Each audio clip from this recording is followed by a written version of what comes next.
नमस्कार। बाइस्ट ओपिनियन के नए अंक में आपका स्वागत है। चुनाव तो खत्म हो गया, चुनाव परिणाम भी आ गया, सरकार का गठन भी हो गया, मंत्रिमंडल का विस्तार भी हो गया, झारखंड में सब कुछ हो गया है। तो अब जो है यहाँ पे मुद्दा क्या है?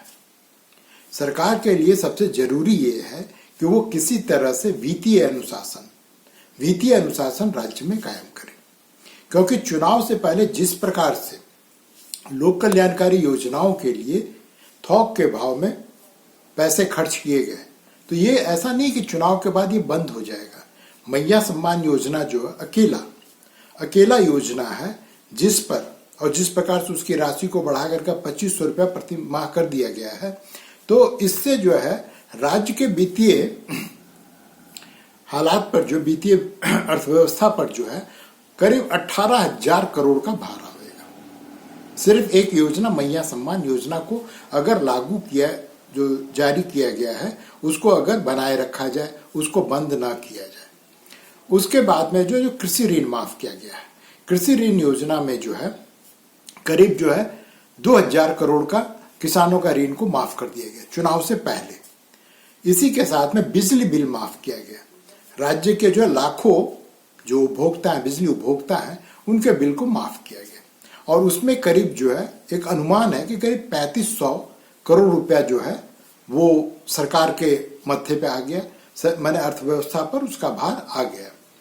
और जो ये बिजली 200 यूनिट तक जो मुफ्त देने की बात की गई है और जो लागू भी हो गया है राज्य में, उससे गरीबों का काफी भला हो रहा है। लेकिन इस योजना को बनाए रखने के लिए करीब 350 करोड़ रुपया हर माह सरकार को खर्च करनी पड़ेगी। और एक अनुमान के अनुसार जो यहाँ के इकोनॉमिस्ट लोग हैं, जो अर्थशास्त्री लोग हैं, उनका कहना है कि अब तक 40,000 करोड़ का जो है भार जो है ऑलरेडी राज्य के अर्थव्यवस्था पे पड़ चुका है। अब प्रश्न उठता है कि सरकार ने इतना खर्च तो कर दिया, लेकिन क्या उसकी आमदनी भी है? क्या जो झारखंड की अर्थव्यवस्था है वो इस भार को सहन करने की स्थिति में है? मान लिया जाए कि सरकार के पास इसके लिए अलग से पैसा तो है नहीं, तो जो आमदनी अभी हो रही है उसी में से जो है इसका जो भार है, जो आर्थिक भार, उसको वहन किया जाएगा। तो प्रश्न उठता है कि फिर सरकार जो है यहाँ के इंफ्रास्ट्रक्चर पर कितना खर्च कर पाएगी? क्योंकि अगर इंफ्रास्ट्रक्चर पर खर्च ना किया जाए तो यहाँ पर जो स्कूल हैं, अस्पताल हैं, सड़क है, पानी है, इन सब की व्यवस्था के लिए पैसा कहां से आवेगा?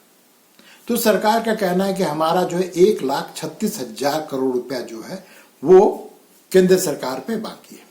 उसमें सबसे ज्यादा इनकी जो कह रहे हैं वो है कि कोल रॉयल्टी, जो कोल का उत्पादन यहाँ पर होता है, जो कोल माइंस है, उससे जो कोयला निकलता है और अन्य राज्यों में जाता है, उस पर जो रॉयल्टी है वही सिर्फ जो है 29,000 करोड़ रुपया मेरा बकाया है। अब यहाँ पे वो सच भी कह रहे हैं और झूठ भी कह रहे हैं। दरअसल दोस्तों, सुप्रीम कोर्ट ने करीब 20-25 साल ये पूरा का पूरा मामला जो सुप्रीम कोर्ट में पड़ा रहा और सुनवाई के बाद अंततः उन्होंने फैसला दिया अभी 4-5 महीना पहले कि हाँ, राज्य सरकार को जो है मिनरल्स पे रॉयल्टी मिलना चाहिए। ये तो हो गया कि मिनरल्स पे रॉयल्टी मिलेगी, लेकिन ये रॉयल्टी दोस्तों 2026 से मिलना प्रारंभ होगी। अभी जो राज्य सरकार कह रही है कि मेरा 29,000 करोड़ रुपया जो है केंद्र सरकार पे बकाया है, वो कह सही रही है, लेकिन वो अभी नहीं मिलेगी, वो मिलेगी इनको 2026 से, और वो प्रत्येक वर्ष मिलेगी। अब प्रश्न उठता है कि ये जो 24 और 25 योजनाएं तो बंद होगी नहीं, तो अगर ये पैसा सरकार को नहीं मिल पाती है तो सरकार फिर जो है झारखंड का जो पूरा अर्थव्यवस्था है उसको किस प्रकार से चलाएगी? हमारे पास उदाहरण है दोस्तों हिमाचल प्रदेश का। वहां पर ओल्ड पेंशन योजना जिस प्रकार से यहाँ झारखंड में लागू किया गया, वहां भी लागू किया गया, और सिर्फ एक ही योजना के कारण जो है उसकी पूरी की पूरी अर्थव्यवस्था जो है उसका भट्ठा बैठ गया। मैंने हालात ये है कि जो हिमाचल भवन है दिल्ली में, उसकी नीलामी की बात हो रही है। अब आप इसी से समझ सकते हैं कि उस राज्य की अर्थव्यवस्था पर कितना उसका असर पड़ा है। और यहाँ पर तो ओल्ड पेंशन योजना लागू है ही, उसके साथ ही साथ जो है यहाँ पर मैया सम्मान योजना, मुफ्त बिजली और जो अन्य जो उड़ाए जा रहे हैं। और अभी तो एक और, जिस दिन हेमंत सोरेन ने यहाँ पे मुख्यमंत्री पद की शपथ ली है तो उन्होंने घोषणा किया कि जो आंदोलनकारी हैं, झारखंड निर्माण के लिए जो आंदोलन चल रहा था उसके जो आंदोलनकारी हैं उनको 7,000 रुपये प्रति माह मिलेगा। और ये मिलेगा ही नहीं, इनको 2021 से उसका एरियर भी दिया जाएगा, अर्थात 2021 से इस योजना को लागू माना जाएगा और राज्य सरकार उसका भुगतान करेगी। अब सोचिए कि करेला उस पर नीम चढ़ा, अब ये जो है सो आप तो दे देंगे, आपकी लोकप्रियता भी बढ़ेगी, लेकिन जो राज्य की अर्थव्यवस्था है वो उससे कैसे निकल पाएगी। तो ये तो हुआ 29,000 करोड़ रुपए जो है इनका कोल रॉयल्टी बाकी है जो 2026 से झारखंड को मिलेगी। दूसरा इनका क्लेम है कि यहाँ पर जो पर्यावरण का जो सीमा उल्लंघन करके जो इंफ्रास्ट्रक्चर डेवलप किया जा रहा है उसके लिए सरकार को जो है करीब 40,000 रुपया जो है केंद्र सरकार देगी। अब यहाँ भी पेंच है, 40,000 करोड़ रुपए इनको मिलेगी और ये सिर्फ एक राज्य तक सीमित नहीं, जितने भी राज्य हैं जहां भी इंफ्रास्ट्रक्चर डेवलप हो रहा है वहां पर इस तरह के का भुगतान जो है केंद्र सरकार करती है, जिसमें भूमि अधिग्रहण है और जो पर्यावरण को क्षति पहुंचती है उससे कैसे उसको सुधार किया जाए, इसके लिए झारखंड का 40,000 करोड़ रुपया बकाया है।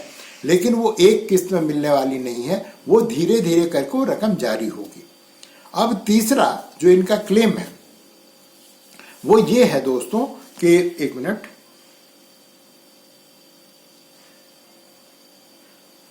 भूमि मुआवजे के रूप में इनका करीब 41,000 करोड़ रुपया भी केंद्र सरकार को इनको देना है और इन सब पर जो है करीब 60,000 करोड़ रुपया का ये राज्य सरकार का कहना है कि इस पर ब्याज जो है, इंटरेस्ट जो है इन राशियों पे हमको दो।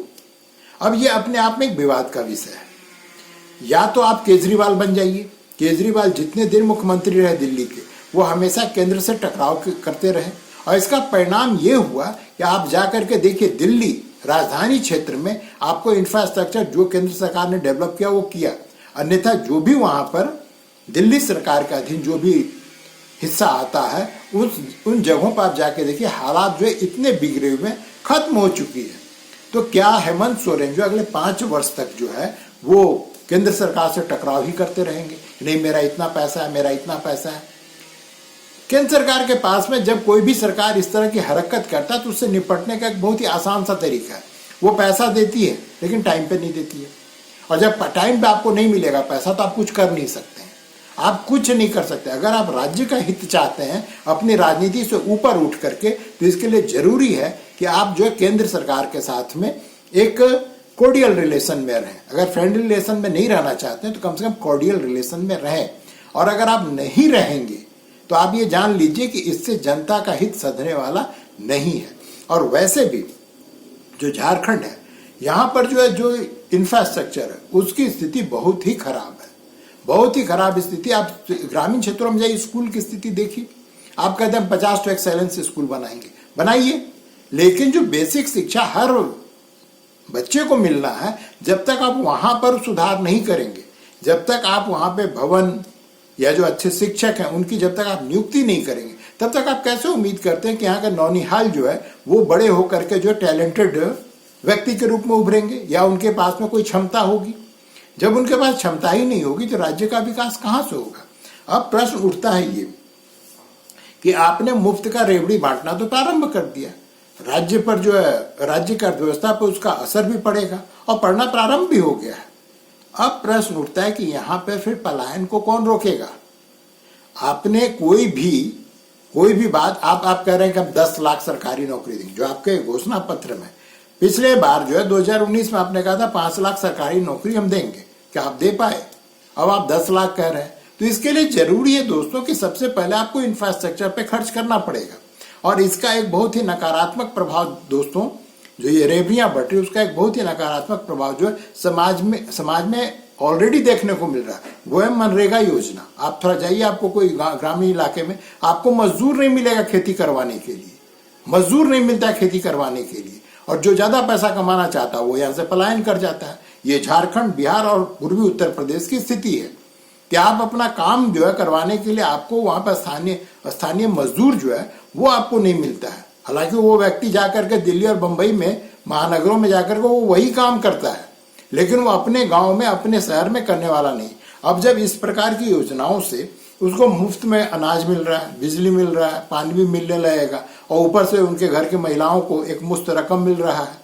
तो उसके बाद में आप जो निकम्मा, समाज को निकम्मा जो कर रहे हैं, वो इसकी परिणति ये होने वाली है दोस्तों कि आने वाले समय में आपको झारखंड में अगर कोई काम करवाना अपने घर में या खेत में काम करवाना तो आपको मजदूर नहीं मिलेगा। और ये स्थिति पहले ही मनरेगा योजना के कारण ये स्थिति पहले से ही बनी हुई है। आप कितनी भी गरीबी उन्मूलन की बात कर लें, गरीबी उन्मूलन का मतलब ये नहीं होता है कि आप 10 किलो अनाज पहुंचा दें। ये केंद्र सरकार की भी रिस्पॉन्सिबिलिटी है और उनकी भी गलती है। और राज्य सरकार जो है, ये सिर्फ झारखंड की नहीं है, हर राज्य सरकार यही कर रही है। महाराष्ट्र में भी चुनाव जीता गया तो यही महिलाओं को जो है कुछ 1500 रुपया हर महीना दे करके जीता गया। वहां भी मैया सम्मान योजना की तरह की योजना लाई गई और उसका परिणाम ये हुआ कि बीजेपी को अब तक की इतिहास की सबसे बड़ी जीत मिली। जिस प्रकार से यहाँ पर हेमंत सोरेन को इस बार सबसे बम्पर जीत मिली है, लेकिन इसका जो नकारात्मक प्रभाव है उसको कोई भी राजनेता एड्रेस करने की स्थिति में नहीं है और ना करना चाहता है, क्योंकि वो अपने वोट बैंक को इन के खिलाफ बोल करके प्रभावित नहीं करना चाहता है और इसका परिणाम जो है समाज पर नकारात्मक पड़ने वाला है। लोक कल्याणकारी राज्य की अवधारणा बड़ी अच्छी बात है, लोक कल्याण होना चाहिए। आप हेल्थ, एजुकेशन, ये सब इंफ्रास्ट्रक्चर आप मुहैया करवाइए कि हर महीना नकदी पकड़ावेंगे तो कोई काम ही नहीं करेगा। और ये किसी भी राज्य के लिए, किसी भी अर्थव्यवस्था के लिए घटिया स्थिति है। कहा भी जाता है कि जो गुड पॉलिटिक्स, अच्छी राजनीति का मतलब होता है खराब अर्थव्यवस्था। अच्छी राजनीति आप किसको कहते हैं कि सरकार आपको मुफ्त में सब कुछ दे। तो ये जो अर्थव्यवस्था के लिए बहुत ही घटिया है। लेकिन इसके विपरीत जो घटिया अर्थव्यवस्था होती है, मैंने जिसका प्रभाव लोगों पर पड़ता है, उसको जो है, जो घटिया इकोनॉमिक्स है, उसके कारण क्या होता है कि जो पॉलिटिशियंस होते हैं उन पर उसका नकारात्मक प्रभाव पड़ता है। और ये पूरे विश्व में, ये सिर्फ भारत या झारखंड या बिहार तक सीमित नहीं है, ये पूरे दुनिया भर की यही स्थिति है कि अगर आपको अच्छा पॉलिटिशियन बनना है तो आप अर्थव्यवस्था को खत्म कर दीजिए। अर्थव्यवस्था को खत्म करने का मतलब जिस प्रकार से लैटिन अमेरिकन देशों में कि सब कुछ मुफ्त में मिलने लगा और आज स्थिति ये है, वहां पे मुद्रास्फीति इस स्तर पे पहुंच गई कि आप बोरा लेकर के जाइए, 2 किलो आलू खरीद के लाइए।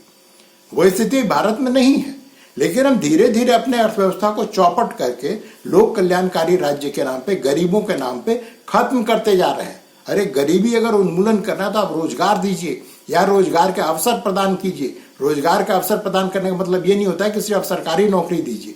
आप ऐसा वातावरण बनाइए कि लोग उसमें जो अपना व्यापार धंधा या छोटे मोटे जो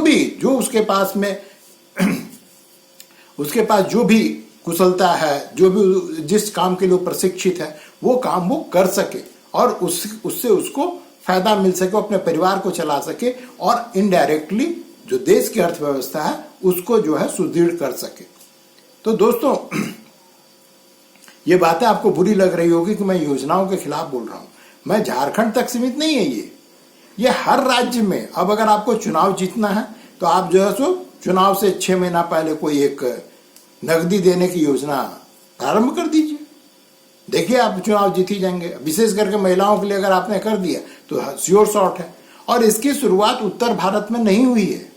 ये सबसे पहले तमिलनाडु में ये हुआ करता था। वहां पर उन दिनों कुकर बटा करता था महिलाओं को, मिक्सी जिसमें मसाला वगैरह पीसते वो बटा करता था, पंखा मिला करता था, टीवी बांटा जाता था।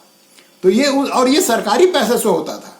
ऐसा नहीं कि कोई पार्टी अपने तरफ से कर रहा है। जिस प्रकार से यहाँ पे चुनाव के पूर्व संध्या पे कई जगहों पे दारू की बोतल और नकदी बांटने की परंपरा है जो पूरे भारत में फैला हुआ है, वहां पे ये सरकार करती थी चुनाव से पहले और चुनाव के घोषणा पत्र में वादा करती थी कि मैं आपको मिक्सी दूंगा, टेबल फैन दूंगा, ये क्या बोलते हैं उसको, पंखा दूंगा।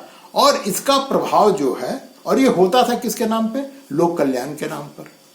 स्टेट जो वेलफेयर स्टेट है तो वो सब ऐसा कर सकती है। लेकिन कभी तमिलनाडु इसलिए इन छोटी छोटी चीजों को बर्दाश्त कर पाता था उस जमाने में क्योंकि वो हमेशा से ही बहुत ही औद्योगिक रूप से बहुत ही सक्षम राज्य रहा है, तो उसके पास में पैसा है। झारखंड के पास ही पैसा है, यहाँ पे मिनरल्स की कोई कमी नहीं। लेकिन जब तक आप अनुशासित नहीं होंगे तब तक तो आप कुछ कर नहीं सकते। अब प्रश्न उठता है कि आखिर सरकार कर क्या सकती है। सरकार बड़ी आसानी से आप जो आबकारी का नियम बनाते हैं उसको जो अनुशासित कीजिए, पर्यटन को बढ़ावा दीजिए। तो पर्यटन को जो ही आप बढ़ावा देंगे, जो यहाँ पे प्राकृतिक रूप से बहुत ही खूबसूरत जगह सब है, उन जगहों पे जब तक आप लॉ एंड ऑर्डर सुदृढ़ नहीं करेंगे तब तक आप क्या कर सकते हैं। नक्सल यहाँ का जो माओवादी समस्या है वो भी झारखंड में है, और जो ही चुनाव परिणाम आया उसके बाद में कुछ घटनाएं भी हुई चाईबासा क्षेत्र में। तो आपको हर हाल में इस पर नकेल लगाना पड़ेगा, क्योंकि अगर लोगों को जब तक अपनी जान माल संपत्ति का भरोसा नहीं होगा तब तक वो अपने आंखों को सुख देने के लिए इन पर्यटन स्थलों पर क्यों जाएगा। तो सबसे मुख्य चीज है लॉ एंड ऑर्डर। और दूसरी चीज ये है कि यहाँ पे जो है जो फिजूल के खर्च होते हैं, फिजूल का खर्च होता है, ये महोत्सव वो महोत्सव, कम से कम उस पर लगाम लगाइए। जब लगाम लगावेंगे तो यहाँ पर जो भी आप कर रहे हैं, जो भी आप लोक लुभावन योजनाएं लागू कर रहे हैं, उसको आप राज्य की अर्थव्यवस्था बर्दाश्त करने की स्थिति में होगी। आपका क्या विचार है दोस्तों, आपका क्या मानना है, जरूर जो है कमेंट बॉक्स में डालिएगा। और अगर वीडियो अच्छा लगा हो तो लाइक बटन दबा दीजिए, और अब तक अगर सब्सक्राइब नहीं किए हैं तो सब्सक्राइब जरूर कर लीजिए। तो आज के अंक में दोस्तों बस इतना ही, मिलते हैं अगले अंक में। वीडियो देखने के लिए धन्यवाद।